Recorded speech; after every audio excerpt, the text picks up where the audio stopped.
Hai guys, assalamualaikum warahmatullahi wabarakatuh. Terima kasih sudah klik video ini dan selamat datang di Devala.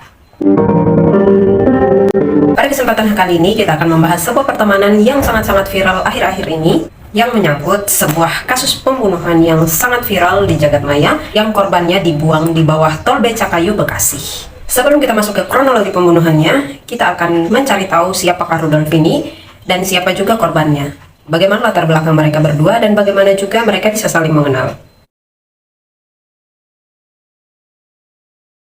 Rudolf yang bernama Rudolf Tobing dengan pemilik akun Instagram @rudolftobing, melalui profil Instagramnya, di situ terdapat informasi bahwa Rudolf ini adalah seorang pendeta muda. Akan tetapi menurut pernyataan dari pendeta Gilbert Lumidong, Rudolf ini memang benar adalah salah satu jemaatnya di tahun 2009 sampai dengan 2012.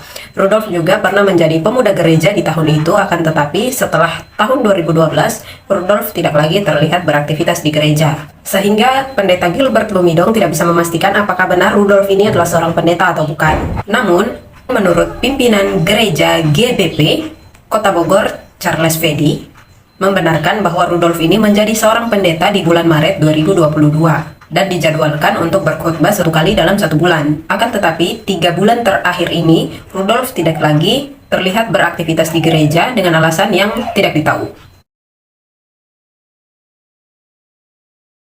Rudolf di masa kecilnya sering mengalami tindak kekerasan dari kedua orang tuanya yang memiliki kondisi emosional yang sangat meledak-ledak. Rudolf ini semenjak SMA bersekolah di Amerika Serikat dan melanjutkan pendidikannya di sana, tetapi tidak sampai lulus. Rudolf dideportasi dari kampusnya karena memiliki masalah dengan visa, dan juga Rudolf ini bekerja full time. Makanya Rudolf dideportasi dan dikembalikan ke Indonesia. Sampai di Indonesia, Rudolf ini melanjutkan pendidikannya di Sekolah Tinggi Ilmu Teologi dan lulus di tahun 2015. Rudolf ini sekarang berusia kurang lebih 36 tahun. Dari profil Instagramnya, Rudolf diketahui bahwa dia merupakan seorang pendeta muda. Selain itu juga Rudolf berprofesi sebagai seorang terapis anak berkebutuhan khusus. Korban yang bernama Ica memiliki nama lengkap Ade Yunia Rizabani Paimbonan, berusia 36 tahun. Ica ini merupakan seorang wanita berdarah Toraja. Ica lahir di tanggal 23 Juni 1986 dari seorang ibu bernama Elizabeth Bendaso. Ica bekerja sebagai karyawati sebuah perusahaan swasta. Jika melihat hubungan antara pelaku dan korban, keduanya merupakan teman satu komunitas di gereja. Tidak hanya itu juga, Ica dan Rudolf pernah melakukan suatu podcast rohani bersama-sama di salah satu stasiun radio. Lalu bagaimana bisa seorang teman dekat tega merampas nyawa dari sahabatnya sendiri? Berikut kronologinya. Peristiwa ini diawali dengan pertikaian antara seseorang berinisial H dengan Rudolf. Rudolf yang menyimpan rasa sakit hati dan juga dendam kepada seseorang berinisial H ini membuatnya memblokir pertemanan antara teman-temannya dan juga si H. Jika disamakan dengan pergaulan antara anak kecil, biasa kita dulu waktu masih kecil kan? Kau jangan berteman dengan sana, karena saya tidak berteman lagi dengan sana. Permasalahannya gini. Awas memang ya, kalau kamu berteman dengan dia, saya bom deh kamu. Mungkin secara sederhananya, si Rudolf ini tipikal orang yang seperti itu. Diawali dari tahun 2021, tepatnya di bulan Agustus, si Rudolf ini melihat sebuah postingan dari temannya, seorang wanita berinisial S, memposting bahwa di situ menampilkan si S berfoto dengan si inisial H yang notabene-nya adalah musuh bebuyutan dari Rudolf ini, sedang melakukan suatu kegiatan gereja bersama. Nah, saat melihat postingan S tersebut, si Rudolf ini langsung naiklah emosinya. Dia emosi dan merasa dikhianati oleh S. Padahal, kalau secara logika orang normal, ya yang bermasalah dengan H kan Rudolf. Ngapain juga si S sama Ica mesti ikut-ikutan memusuhi H, kan? Nah, tapi itu logika orang normal ya, beda lagi dengan logikanya si Rudolf ini. Namun pada saat itu, Rudolf ini tidak bisa berbuat apa-apa karena kurangnya akses untuk mencapai S ataupun juga H. Nah, emosi Rudolf kembali lagi terpancing ketika di bulan Maret tahun 2022 ini, dia melihat postingan Instagram dari Ica yang menunjukkan di situ ada S dan juga H sama Ica. Mereka bertiga terlibat dalam suatu kegiatan di gereja bersama-sama. Nah, saat itu Rudolf yang sudah lama menyimpan dendam kepada H ini semakin merasa terkhianati oleh kedua rekannya ini yang berinisial S dan juga Ica. karena mereka masih saja berteman dengan H. Padahal Ica dan S ini tahu kalau H dan Rudolf itu adalah musuh bebuyutan. Karena rasa dendam inilah Rudolf berencana untuk menghabisi saja ketiganya, yaitu wanita berinisial S, lelaki berinisial H, dan juga Ica. Nah, saat itu Rudolf menyusun sebuah rencana untuk menghabisi duluan lelaki berinisial H. Namun dikarenakan H dan juga S tidak merespon ajakan bertemu dari Rudolf, jadi rencana Rudolf untuk menghabisi H dan S ini batal dan dialihkannya lah kepada target berikutnya, yaitu Ica. Saat itu Rudolf sempat ingin menyewa seorang pembunuh bayaran untuk membunuh targetnya ini. Akan tetapi dikarenakan kendala biaya, Rudolf tidak sanggup untuk membayar, maka Rudolf banting setir lagi mengganti rencana. Dia belajar lewat Google selama kurang lebih 3 hari bagaimana cara menjadi seorang pembunuh yang tidak terdeteksi.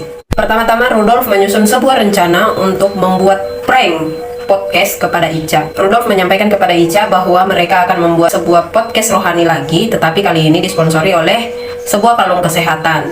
Maka dari itu Ica harus berpura-pura diikat tangan dan kakinya untuk memberi kesan real. Ica yang termakan bujukan dari Rudolf ini, dia maulah untuk bertemu Rudolf membuat sebuah podcast. Karena Rudolf juga tahu kalau Ica ini tidak akan pernah menolak, apalagi jika diajak buat podcast rohani. Nah, saat itu Ica dijemput oleh Rudolf menuju ke apartemennya. Di apartemen yang disewa oleh Rudolf ini sempat terpantau CCTV. Rudolf dan Ica menaiki sebuah lift untuk menuju ke roomnya Rudolf, tempat di mana untuk membuat podcast prank siasat dari Rudolf ini. Di sini Rudolf terlihat gelisah, tapi kalau untuk menurut saya ini sih bukan gerak-gerik orang gelisah, tapi seperti orang yang greget, mangsa sudah ada di depan mata, tinggal menunggu timing yang tepat saja untuk mengeksekusi. Jadi kalau bagi saya ini bukanlah gerak-gerik gelisah yang seperti tahu banyak orang, tetapi ini adalah gerak-gerik gregetan, kayak cepat-cepat, ini sudah mangsanya ada di depan mata, tinggal menunggu timing yang pas saja untuk melakukan eksekusi. Setelah sesampainya di kamar, Rudolf ini mengikat tangan dan juga kaki Ica. Ica dengan sukarela diikat tangan dan kakinya karena Ica berpikir ini untuk kepentingan podcast yang disponsori oleh kalung kesehatan ini. Akan tetapi sayangnya setelah diikat kaki dan tangannya dalam kondisi terikat, barulah Rudolf mengatakan kepada Ica bahwa dia hanya berbohong.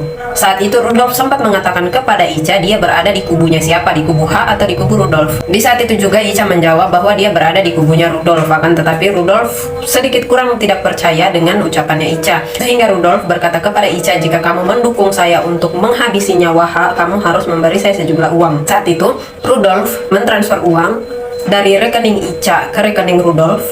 Jadi Rudolf ini mentransfer sendiri dari rekeningnya Ica ke rekeningnya sendiri sejumlah uang kurang lebih 19.500.000. Setelah mentransfer uang sejumlah itu, Rudolf ini kembali meminta lagi kepada Ica, mengancam Ica untuk memberikan uang 10 juta lagi. Setelah ditransfernya itu uang 10 juta, di situ Rudolf bertanya lagi kepada Ica, jika saya membebaskan kamu, apakah kamu akan melapor polisi?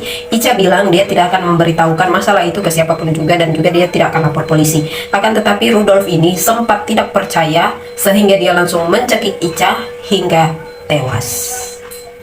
Setelah mencekik Ica hingga tewas, Rudolf membungkus tubuh Ica dengan plastik, lalu memasukkannya ke dalam sebuah troli yang masih terpantau juga CCTV saat Rudolf mendorong troli berisikan tubuh korbannya tersebut melalui kamera CCTV lift apartemen. Di situ bisa kita lihat bersama bahwa Rudolf ini terlihat gerak-gerik santai, senyum, seperti tidak membawa mayat. Oh my god, mendasar psikopat nih orang. Setelah terpantau CCTV, Rudolf membawa mayat Ica menggunakan sebuah troli. Ternyata mayat tersebut dibuang ke bawah tol Becakayu, Bekasi.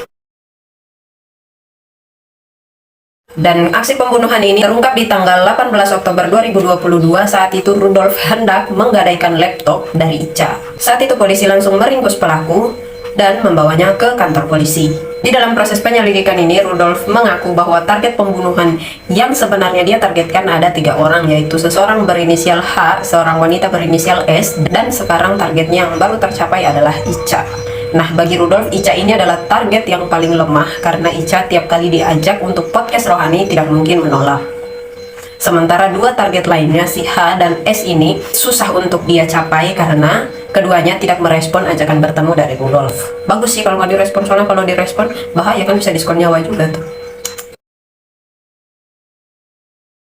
Vonis hukuman yang dijatuhkan kepada Rudolf saat ini belum ada, karena masih berada di dalam tahap penyelidikan lebih lanjut lagi. Pihak kepolisian juga akan membawa Rudolf memeriksakan kondisi kejiwaannya, karena terlihat dari gerak-gerik Rudolf setelah membunuh itu santai, masih bisa senyum-senyum. Mungkin diindikasikan Rudolf ini mengalami gangguan jiwa. Tapi kalau bagi saya ini bukan gangguan jiwa, tapi merupakan suatu bentuk kepuasan. Karena Rudolf sendiri juga sudah mengaku bahwa dia puas setelah membunuh Ica. Makanya dia bisa tersenyum dengan santainya. Untuk saat ini, pasal yang disangkakan kepada Rudolf adalah pasal 340 subsidiar 338 Kitab Undang-Undang Hukum Pidana, pasal pembunuhan berencana. Saya pribadi mengharapkan Rudolf ini bisa dihukum mati. Jangan dibebaskan, apalagi diringankan hukumannya dengan alasan gangguan jiwa. Nggak ada namanya gangguan jiwa. Kalau sudah namanya dendam, pasti dilakukan oleh orang yang sangat-sangat sadar, bahkan terlalu sadar untuk menyimpan sebuah dendam. Cobanya si Rudolf ini memelihara sapi bukannya dendam. Dia pasti jadi orang kaya. Ya minimal kalau hari raya kurban, dia bisa lah jual sapinya. Lo bayangkan dapat duit daripada memelihara dendam, dapat duit. Masuk dalam penjara, ya emang makan gratis, tapi cuma jadi beban orang lain, beban pemerintah, dan juga jadi pekerjaan buat polisi. Semoga Rudolf ini dihukum mati dan kasusnya bisa cepat selesai, agar juga bisa memberikan rasa nyaman dan aman terhadap kedua calon korbannya yang berinisial H dan S ini. Makanya si Rudolf ini bagi saya harus dihukum mati.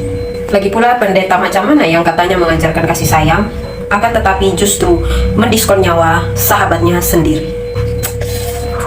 Oke, cukup sekian video kali ini. Jika kalian suka videonya, silahkan klik like, aktifkan juga lonceng notifikasinya, dan jangan lupa untuk di subscribe channel ini, karena subscribe itu gratis, jadi nggak usah terlalu pelit-pelit amat, biar jadi amal ibadah kamu di akhirat nanti. Oke, terima kasih. Saya pamit undur diri. Wassalamualaikum warahmatullahi wabarakatuh.